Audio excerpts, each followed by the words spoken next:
કારાગૃહમાં ભગવાન કૃષ્ણ જ્યારે આવ્યા ત્યારે વ્યાસજીએ લખ્યું છે દેવકી અને વસુદેવજીની સામે તમ અદ્ભુતમ બાલકમ અંબુજેક્ષણમ.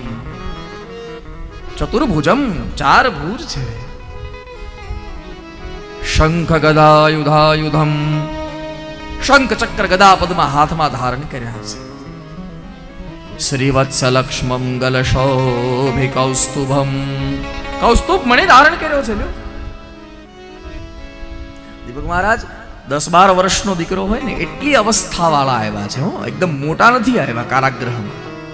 કારાગૃહમાં ભગવાન કૃષ્ણ જે આવ્યા, હા, ચાર ભુજ હતા, શંખ ચક્ર ગદા પદ્મ હતું, કૌસ્તુભ મણિ હતો, ભૃગુલાંછન હતું, પિતાંબર પહેર્યું હતું, બધું સાચું, પણ બહુ મોટા માણસથી જેમ નથી આવ્યા. 10-12 વર્ષનો દીકરો હોય ને એ અવસ્થાના આવ્યા છે. અને દેવકીજીએ તો એમ કીધું પણ છે કે ભગવાન બહુ સુંદર દેખાવ છો, બહુ સુંદર દેખાવ છો. સંવાદ છે દેવકીજી સાથે કારાગૃહમાં. અદ્ભુત દેખાવ છો ભગવાન, પણ એક માને ગમે એવું રૂપ નથી. એક માને ગમે ને મદો રૂપમ અલૌકિકમ શબ્દ વાપર્યો છે કે દેવકીજી. અલૌકિક રૂપ છે તમારું, પણ એક માને 4 હાથ વાળો દીકરો ગમે કોઈ દિવસ? હા ના. કારાગૃહમાં પરમાત્મા પ્રગટ થયા છે ચતુર્ભુજના રૂપમાં. પિતાંબર પહેરીને આવ્યા છે, કૌસ્તુભ મણિ ધારણ. રામાયણમાં પણ જુઓ ને, જ્યારે ગૌસ્વામીજીએ લખ્યું ત્યારે શું લખ્યું છે? ભય પ્રગટ કૃપાલા દીન દયાલા કૌસલ્યા હિતકારી હર્ષિત મહતારી, એટલે કે હર્ષિત થયા જોઈને. મુનિમન હારી અદભૂત રૂપ વિચારી,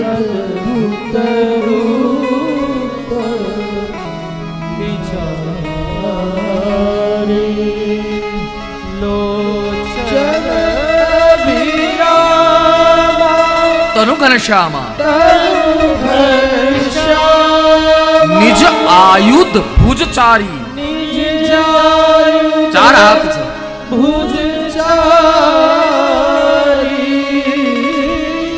નિજ આયુધ ભુજચારી ભૂષણ બનમાલા નયન વિશાલા શોભા સિંધુ ખરારી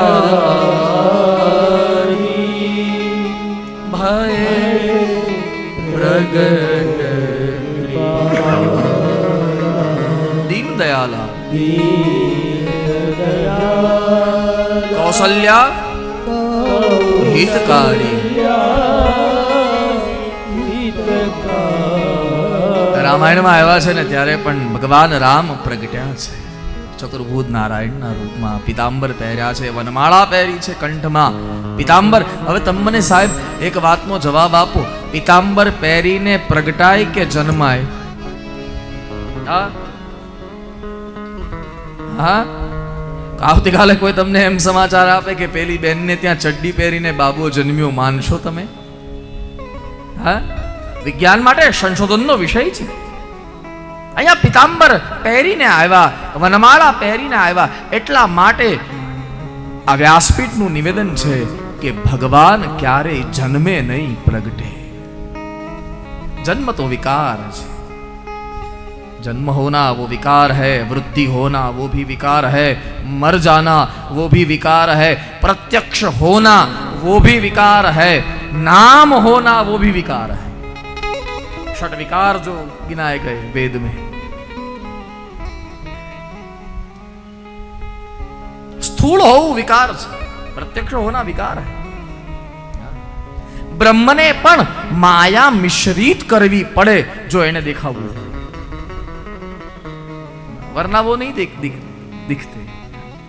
માયાનો અંચળો ઓઢે ને તો જ બ્રહ્મ દેખાય. વિશુદ્ધ બ્રહ્મને જોવો બહુ અઘરો છે. અરે વિશુદ્ધ બ્રહ્મને જોવાની જ જરૂર નથી. અહમ બ્રહ્માસ્મિ, मैं ही विशुद्ध ब्रह्म हूं, ये धारणा करने की सिर्फ जरूरत है. मैं ही ब्रह्म हूं.